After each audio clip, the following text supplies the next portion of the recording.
humain, on peut se dire que, ah, de telle façon, ça devrait être ci, ça devrait être ça. Mais je tiens à rappeler aux uns et aux autres que on parle d'une activité qui est légiférée et qui a des règles claires, c'est-à-dire la musique. Et dans le cas d'espèces, on va partir déjà parce que nous, on ne détient pas autant que nous sommes, on ne détient pas toutes les puzzles pour pouvoir faire une analyse vraiment cohérente. On va se baser sur ce qu'on voit, ce que une partie des intervenants dit, parce que depuis Tamsir lui-même ne s'est pas encore prononcé sur le sujet, je pense. Et si moi je m'en tiens à ce que je vois, je peux vous faire une ébauche d'analyse. Déjà, on va aller sur le morceau. Comment s'appelle le morceau Coup du marteau? Le morceau s'appelle, est présenté de cette façon. On met Tamsir feat Timpea. Ce n'est pas Timpea, c'est Tamsir feat Timpea. Bon, ça renvoie quoi comme information? Ça renvoie que le son appartient à Tamsir et qu'il a amené en collaboration sur le son, il a invité en collaboration la team PA. Dans ce cas de figure, qu'est-ce qui se passe? Ça se fait sur deux options. C'est comme quelqu'un l'a dit, même si on t'invite sur un morceau en collaboration, c'est comme un peu comme les gens dans l'environnement ivoirien, comme Douksaga faisait à l'époque, où il invitait des gens pour faire les atalakou mélodieux sur le morceau et il vient juste parler. Dans ces cas de figure, Douksaga a pour revenir sur le cas de Tamsi et de Timpea, Tamsi aujourd'hui dans cette configuration, il est auteur, compositeur, producteur, arrangeur. Il va être rétribué sur tous ces éléments-là qu'il apporte dans l'élaboration du morceau final. La Timpea sera juste interprète. Je ne sais pas si vous me suivez. La team PA sera juste interprète. Et en tant qu'interprète, ce qu'ils vont recevoir, c'est juste des trucs, c'est sur toute la chaîne de répartition, c'est juste des trucs minimes. Je ne dis pas que si on donne par exemple 1% à chaque membre de la team PA, ça fait le point sur ce qu'il faut faire. Mais même s'ils tirent, comment, ils n'auront pas plus de 10% en tant que team PA sur ce qui va revenir à Tamsir. Ils n'ont pas de problème dans le pays là. C'est vous là. Ce que je dis, moi, je ne suis pas dans les émotions, s'il vous plaît, monsieur. Moi, je suis pas ivoirien, je suis béninois. Donc, je ne suis pas dans les émotions. Je fais une analyse un peu partagée de cette histoire. Voler là. C'est un voleur. Est-ce que tu es obligé d'avoir émotion pour t'énerver forcément? Il y a les réalités qui sont là. C'est vos lourds français là qui créent problème dans ce monde là. Où je trouve les intellectuels, mais il y a la vérité qui est là. Vous ne voulez pas dire quoi, émotion. Ah, vous aussi. Tchè. Laissez le jeune, il va finir.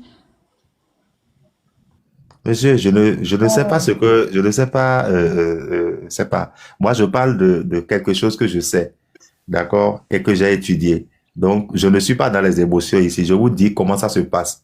Quelqu'un qui est auteur, compositeur, arrangeur, producteur sur un morceau a forcément plus de rétribution en termes de droit que quelqu'un qui est juste interprète. C'est comme tu invites des gens à venir faire un chœur sur ton morceau. On va pas te demander que celui qui est choriste sur ton morceau va venir prendre plus de rétribution que toi. Aujourd'hui, c'est parce que le morceau a marché que tous ces petits problèmes sont venus. Et comment la SACEM fonctionne? La SACEM travaille avec des organismes locaux. C'est-à-dire, la SACEM ne va t'enregistrer que si tu as un organisme local, c'est-à-dire chez vous, le Biridra, qui a déjà enregistré ton morceau au préalable et qui a tenu compte des droits en vigueur dans votre pays. Donc, sûrement, le Biridra a eu les éléments nécessaires pour pouvoir apprécier à qui appartient le morceau, qui est le propriétaire, qui est l'arrangeur, qui est tout là. Maintenant, je ne sais pas ce qui s'est passé. Je ne sais pas si les documents qu'on a fait signer aux gens comportent des vices. C'est pour ça que j'ai dit à l'entame de mon propos que il y a des gens, comment on appelle, qui ont, qui ont plus d'aptitude à recevoir plus de droits sur un morceau. Parce que Tamsi, dans sa position, il est auteur, compositeur, producteur, arrangeur du morceau. Et la seule fonction qui reste, c'est celle d'interprète. Donc, si vous-même vous mettez un peu de logique dans ce que vous vous dites, vous allez voir, est-ce que quelqu'un qui est à la fois 4 entités dans un seul morceau, est-ce qu'il sera rétribué de façon minime par rapport à quelqu'un qui est... Maintenant, il faut encore aller fouiller pour voir qui a fait la promotion du morceau, qui a sorti l'argent de sa poche pour faire la promotion du morceau. Tout ça, c'est des éléments à considérer. Donc, si on veut faire des analyses, il faudrait qu'on puisse faire des analyses qui tiennent la route et qui sont un peu plus, comment on appelle, qui sont un peu plus cohérents. Parce qu'il faut qu'on quitte les émotions. Parce que le business, la musique, c'est du business. Ce n'est pas une question d'émotion. Ce n'est pas, ah ouais, c'était ses amis du quartier. Ah, il a fait un truc. Il ne les a pas mis dedans. Non. On regarde ce qui doit être fait. C'est qu'est-ce que le droit dit. Je vais vous donner un exemple. Par exemple, comment on appelle, Stromae a fait un morceau. Le morceau qu'il a fait là, Papa Outé. Il a fait intervenir un musicien congolais dessus qui a juste joué la guitare. Et Stromae, en tant que artiste, a donné 3% des droits à ce Congolais-là. Mais ce Congolais a dit après que ces 3%-là lui permettent de vivre jusqu'à aujourd'hui et qu'il en vivra jusqu'à sa mort.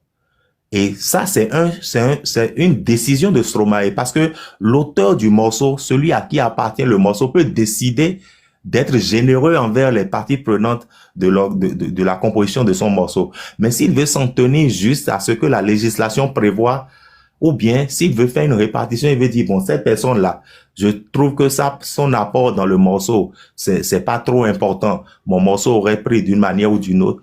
Il peut rester dans le strict minimum de ce qui est prévu. Mais il y a des auteurs qui sont plus généreux que d'autres. Ils vont dire, oui, lui, même si la loi prévoit 5%, je lui en donne 10. Et c'est de ça qu'il s'agit. Donc, revenez sur, quand vous menez les pistes de réflexion, on n'a pas tous les éléments du puzzle de toute façon pour faire des analyses objectives. Mais une chose est sûre, quand on regarde de loin, déjà le morceau, c'est Tamsir fit Timpea. Donc, ça veut dire que le morceau est à Tamsir. Il est alors auteur, il est en tant qu'arrangeur, il est sûrement le compositeur de la musique, il est interprète sur le morceau, il est arrangeur sur le morceau, il a forcément plus de droits que tous et plus de droits c'est pas, de façon truc là. Et il est le honneur du morceau, c'est à lui de voir comment ça va se passer, de définir les choses de façon. Donc, je pense que la stratégie de le mettre comme quelqu'un, celui qu'il faut abattre, n'est pas la meilleure stratégie. C'est d'aller le voir parce que je suis sûr que même si les autres intentent une action, ils ont déjà signé des documents qui font preuve de droit. Il faut qu'ils puissent prouver du fait que ils ont signé sous pression ou bien pour pouvoir faire ça demande beaucoup de procédures.